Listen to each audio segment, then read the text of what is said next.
বিদ্যালয়ের বর্তমান তিনি প্রাক্তন প্রধান শিক্ষকের পদ অলঙ্কৃত করেছেন এবং নিজে স্বমহিমায় সেই বিদ্যালয়ের অনুশাসনকে দেখেছেন এক সময়। বর্তমানেও তিনি একজন শিক্ষকতার সঙ্গে জড়িয়ে আছেন এবং এক বিশিষ্ট সমাজকর্মী মাননীয় নিবারণ মাহাতো মহাশয়। আমি ওনাকে বলবো প্রদীপ প্রজ্বলনের মাধ্যমে এই উদ্বোধনের শুভ সূচনা করতে। মাননীয় গৌরীশঙ্কর বাবু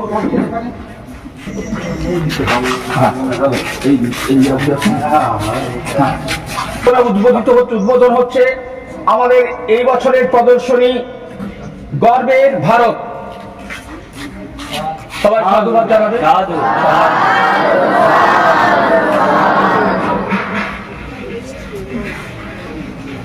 আমাদের নিবারণ মাহাতো মহাশয় এবং গৌরীশঙ্কর বাবুকে তাহলে আমাদেরকে কোনো ভাই ডেসক্রিপশনটা দিন। হ্যাঁ, সকলকে এখানে আসার জন্য অসংখ্য অসংখ্য ধন্যবাদ এবং সুস্বাগতম। এবারে আমাদের সরস্বতী পূজার প্রদর্শনের বিষয় হচ্ছে গর্বের ভারত। এই প্রসঙ্গে আমি কিছু আমার বক্তব্য রাখছি। প্রথমেই, ভারতের গর্বের শেষ নেই। আমাদের প্রদর্শনীর জন্য ভারতের সেই গর্বের ঐতিহ্যের আমরা সামান্য কিছু নিতে পেরেছি। আমাদের উদ্দেশ্য দেশকে জানা। দেশ কেবল একটা মানচিত্র নয়, একটা বিরাট ভূখণ্ড, অনেক মানুষ, জীবনের স্রোত, ঘটনার পর ঘটনা। তার মধ্যে কিছু থেকে যায়, কিছু মুছে যায়, কিছু বা বদলায়। এইসব জানলেই দেশকে জানা হয়। জানার মাধ্যমে দেশের সঙ্গে একটা সম্পর্ক তৈরি হয়। আমরা তখনই দেশকে ভালোবাসি। ভালোবাসা থেকেই আমাদের গর্ববোধের জন্ম। দেশের জন্য কিছু করার কথা ভাববে, দেশকে আরো সমৃদ্ধ করবে। নমস্কার। ভারতের একটি বড় গৌরব হল সিন্ধু সভ্যতা। এই সিন্ধু সভ্যতা 1922 খ্রিস্টাব্দে প্রকাশ বন্দ্যোপাধ্যায় দোয়ারাম সাহানি আবিষ্কার করেছিলেন। রেল লাইনের পাতার কাজ করতে গিয়ে এই সভ্যতা আবিষ্কৃত। এই সভ্যতা ছিল নগর কেন্দ্রিক। হরপ্পা, মহেঞ্জোদারো, লোতাল ইত্যাদি ছিল এই সভ্যতার বড় বড় নগরগুলো। এখানে সিন্ধু নদের বাৎসরিক বন্যা প্রতিরোধ করার কৌশল এই সিন্ধু সভ্যতার মানুষগুলো আবিষ্কার করেছিল। এই সিন্ধু সভ্যতা ভারতের পশ্চিমাংশের সীমান্ত ছিল। আজকে পাকিস্তান, উত্তরপ্রদেশ, পাঞ্জাব, গুজরাট ইত্যাদির মধ্যে এই সিন্ধু সভ্যতা ছড়িয়েছে। সভ্যতার অন্যতম এক সন্তান বুদ্ধদেব। তিনি রাজ পরিবারে জন্মগ্রহণ করেছিলেন। তিনি ছিলেন একটি রাজপুত্র। একদিন গৌতম বুদ্ধ তার ভাইদের সাথে রাজপথে বাইরে ঘুরে বেড়াচ্ছিলেন। তখন তিনি দেখেছিলেন বৃদ্ধ অসুস্থ মানুষদের, জর্জর মানুষ এবং মৃত মানুষ, অবশেষে একজন সন্ন্যাসীকে। এই দিকে তার মন তোলপাড় করে এবং তিনি সংসার ছাড়েন, সন্ন্যাস গ্রহণ করেন। অবশেষে তিনি এক পুকুরের তলায় তার সন্ন্যাস সিদ্ধ করেন। এই গাছটি আপনি দেখছেন, এই গাছটি গতিবৃক্ষ। এই গাছের তলায় তিনি তার সন্ন্যাস সিদ্ধ করেন। পাথরের চায় ও গর্ত করে তার গুহা তৈরি করেছিল। এটি মহারাষ্ট্রের অজন্তা ও ইলোরা গুহা নামে পরিচিত। এই গুহাগুলি আমাদের ভারতের একটা গর্ব। এই গুহাগুলির একটা গল্প আছে। 1819 খ্রিস্টাব্দে ব্রিটিশ সৈন্যদল বাঘ শিকার করতে গিয়ে তারা একটা জঙ্গলে ঢুকে পড়ল। সেখানে তারা এই গুহা সন্ধান পেয়েছিল। এই গুহাগুলির মধ্যে ছিল প্রাচীন চিত্র, অনেক মূর্তি, কল্পনা করা চিত্র আঁকা ছিল। এই গুহাগুলি অজন্তা ও ইলোরা গুহা নামে পরিচিত। তার মধ্যে নালন্দা আছে আমাদের বিশ্বের একটি বিশ্ববিদ্যালয়। এখানে এটা আমাদের গর্ব যে এটা আমাদের ভারতে অবস্থিত।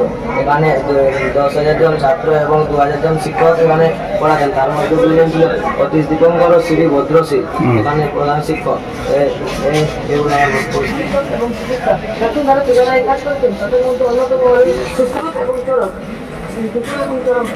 রচিত এই গ্রন্থ মহাকাব্যের উল্লেখ আছে। এই গ্রন্থের ভারতের রহস্যের বিবরণ রয়েছে। প্রাচীন ভারতে চিকিৎসকদের সম্মেলন হতো। এই সম্মেলন হতো প্রাচীন ভারতে মহাভারতের গান্ধারীর দেখে তর্কবিরাজ অনুষ্ঠিত হতো। এই সম্মেলন লিপিবদ্ধ করতেন সড়কের রচিত সড়ক সংহিতা। শিশুজন্মের প্রায় 500 বছর আগে এরা এই গ্রন্থগুলি রচনা করেছেন। প্রাচীন ভারতে আর্যভট্ট একটি গুরুত্বপূর্ণ নাম। তিনি গণিতের নানা সমস্যার সমাধান করেছেন। তার রচিত আর্যভট্টীয় এবং আর্য সিদ্ধান্ত এই গ্রন্থগুলি নানা গণিত দিককে বিস্তৃত করে দশমিক সংখ্যার অবস্থান, শূন্যের ব্যবহার এবং বীজগণিতের সমাধান করেছেন ইত্যাদি কাজ তিনি করেছেন। এই সাইন্স জ্ঞানের মধ্যে তিনি বেশিরভাগ কাজ করেছেন আনন্দ বিশ্ববিদ্যালয়। বক্তব্য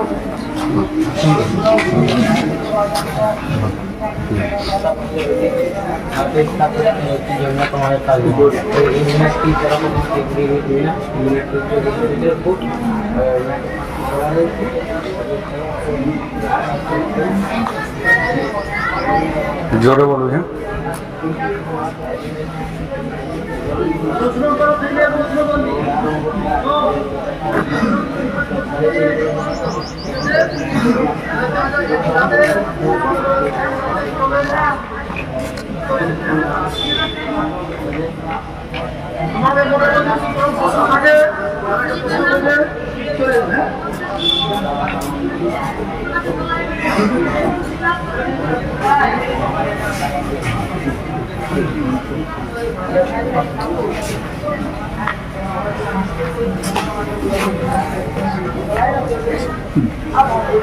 ভারতের আরেক মহান সন্তান ছিলেন গান্ধীজি।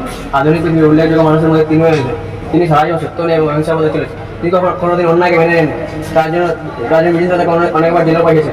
তার নামের সঙ্গে জড়িয়ে আছে ভারতের স্বাধীনতা সংগ্রামের সত্যাগ্রহ। তার অন্যতম আন্দোলনগুলির মধ্যে অন্যতম হল সহিংস আন্দোলন, ভারত ছাড় আন্দোলন। তিনি তার লেখার পথে ভারতের অনেক মহাত্মা থেকে গেছে। তার জন্মদিন 2 অক্টোবর আমরা জাতিসংঘ আন্তর্জাতিক অহিংসা দিবস হিসেবে পালন করছি।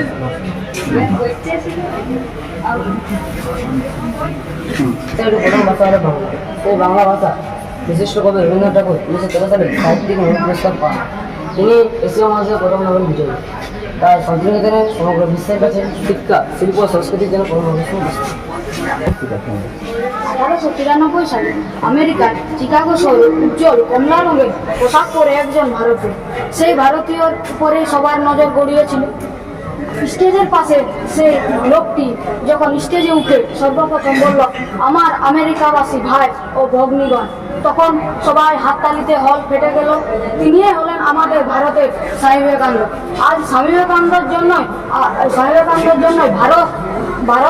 ভারতবর্ষের বিভিন্ন ধর্ম সমাজ সারা পৃথিবীতে, সারা বিশ্বে নতুনভাবে প্রচলিত হয়েছে।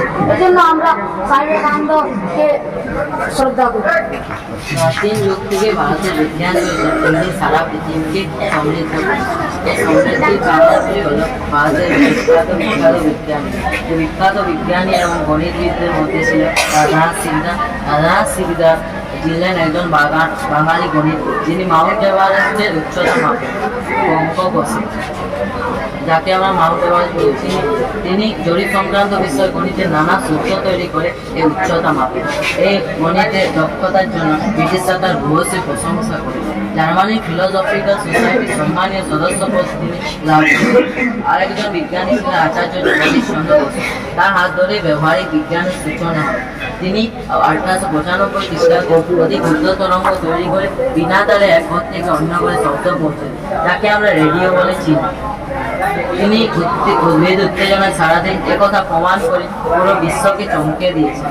আরেকজন বিজ্ঞানী ছিলেন আচার্য প্রফুল্ল চন্দ্র, যাকে আমরা ভারতের রসায়নের জনক বলে চিনি।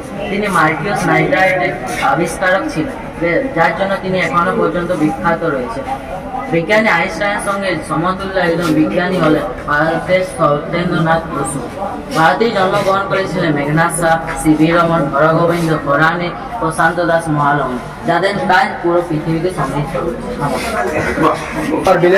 বিলেতে যাওয়ার সময় জাহাজের ডেক থেকে তিনি সমুদ্রের দিকে তাকিয়ে অবাক হয়ে যান। তিনি তার মনে প্রশ্ন জাগে যে সমুদ্রের রঙ জ্বালানি কেন। তা নিয়ে তিনি বিদেশ থেকে এসে কলকাতায় তিনি গবেষণা করে অনেক গবেষণা করে 1928 সালে এক যুগান্তকারী আবিষ্কার করেন, যা আমরা রোমান এফেক্ট নামে জানি। তিনি 1930 সালে বিজ্ঞানে প্রথম নোবেল জয়ী হন। এটাই এশিয়াতে সবচেয়ে প্রথম নোবেল জয়ী। ইসরো ভারতের মহাকাশ গবেষণার একটা বিশেষ হল ইসরো। আধুনিক ভারতের বিজ্ঞান প্রযুক্তি সারা বিশ্বের কাছে সম্মান পেয়েছে এবং মর্যাদা পেয়েছে। এই প্রসঙ্গে ভারতীয় মহাকাশ গবেষণা সংস্থা ইসরো বিশেষ উল্লেখযোগ্য। বিজ্ঞানী বিক্রম সারাভাই এই সংস্থার একজন প্রাণপুরুষ। ইসরোর প্রধান সাফল্য হলো যে এখানে 2013 সালে মঙ্গল গ্রহে যান পাঠানো এবং খুব কম খরচে নিত্য প্রয়োজনীয় প্রযুক্তি দিয়ে চাঁদের চন্দ্রযান পাঠানো। এছাড়াও সূর্যের উপর গবেষণা করার জন্য যান পাঠানো হয়েছে। সারা ভারতের কাছে কৌতূহলের বিষয় যে বিজ্ঞানীরা বিজ্ঞানীরা কোন প্রযুক্তি দিতে অল্প করে যে উন্নতি করেছে, সাফল্য অর্জন করেছে তা আমাদের কাছে অজানা বিষয়।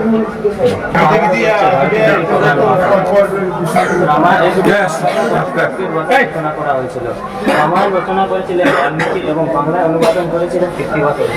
রামায়ণের কথা গল্প হল শ্রীরামের যাত্রা। শ্রীরামের জীবনের মধ্য দিয়ে একজন আদর্শ রাজার কথা বলা হয়েছে। মহাভারতে বলা হচ্ছে কৌরব ও পাণ্ডবের জীবনের লড়াই ও শ্রীকৃষ্ণের পদযাত্রা। এই দুই মহাকাব্য ভারতীয়দের যুদ্ধ ধরে শিক্ষা ও আনন্দ দিয়ে আসছেন। পৃথিবীর সকল ভাষায় সকল মানুষেরা এই মহাকাব্যগুলিকে পড়েছে এবং ভারতের সংস্কৃতি জানার চেষ্টা করেছে। অনেক ঐতিহাসিকরা এই ভারতীয় সম্প্রদায়কে প্রাচীনকালে জীবন্ত সম্প্রদায় বলে মনে করেন। কবি রবীন্দ্রনাথ ঠাকুর এই ভারতবর্ষকে মহামানবের সাগর তীর বলেছেন। অনেক এখানে যেমন মহান ব্যক্তিরা জন্মগ্রহণ করেছেন, তেমনি তাদের কাজে কর্মে ভারতের গৌরব প্রকাশ করেছে। চলচ্চিত্রে, নৃত্যে, সঙ্গীতে, ক্রীড়ায়, চিত্রকলায় ভারত সব দিক থেকে শ্রেষ্ঠ করে দিয়েছে।